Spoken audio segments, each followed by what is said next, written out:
안녕하세요 여러분, 노엘입니다. 오늘은 인공수정에 대해서 말씀을 드리려고 해요. 제가 한의원에 가기 전에 아기를 빨리 갖고 싶은 마음에 난임 지원 제도를 신청을 했었어요.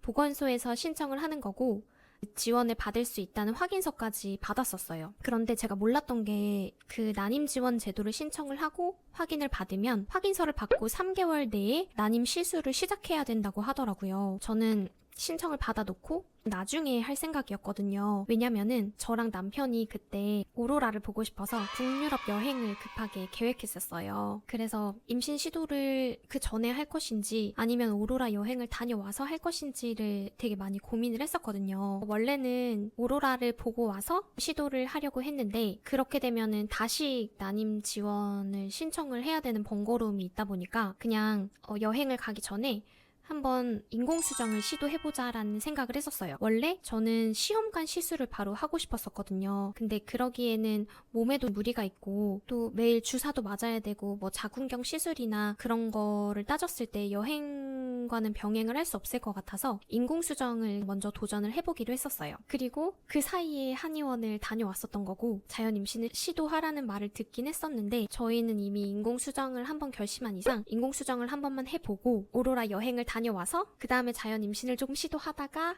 시험관을 하면 되겠다 이렇게 생각을 했었어요. 여행도 가고 한의원에서 알려줬던 방법도 시도를 해보고 시술도 하는 걸로 결정을 내렸었던 거죠. 그리고 인공수정은 사실 자연 임신하고 굉장히 비슷하다고 생각해서 그렇게 큰 거부감이 없었어요. 그리고 확률이 시험관처럼 뚜렷하게 좋지는 않더라고요. 만약에 자연 임신으로 성공할 확률이 10%라면 인공수정으로 임신이 될 확률이 한 15% 정도? 그렇게 크게 확률이 올라가지는 않는다고 하고 또 인터넷에서도 찾아보니까 인공수정이 처음에 바로 되는 경우는 되게 로또 맞는 경우라고 되게 드물고 그만큼 성공할 확률이 조금 적다고 하더라고요. 그래서 그런 이야기를 듣고 조금 부담을 내려놓고 이제 시험관으로 가기 전에 거쳐가는 과정이다라고 생각하기로 했어요. 인공수정은 남편의 정자를 조금 더 활동성을 좋게 만들어서 카테터로 자궁 입구까지 그러니까 인공적으로 넣어주는 과정인 거죠. 그래서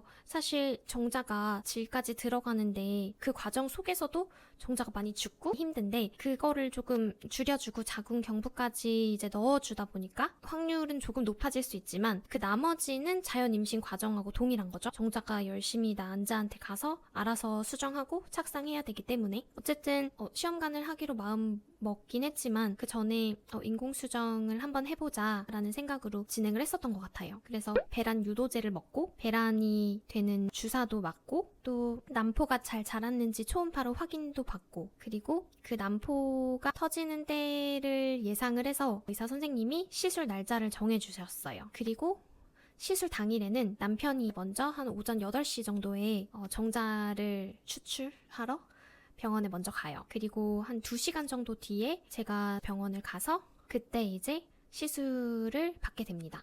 시술은 정말 1분 만에 끝났었던 것 같고 끝나고 한 15분 정도 베드에 누워 있었어요. 그렇게 해서 인공수정이 끝이 났습니다. 그리고 저는 배란 10일차에 임신을 확인했었던 것 같아요. 임신이란 걸 일찍 느낀 증상들이 몇 가지 있었는데 그 부분에 대해서 다음 시간에 더 자세하게 알려드릴게요.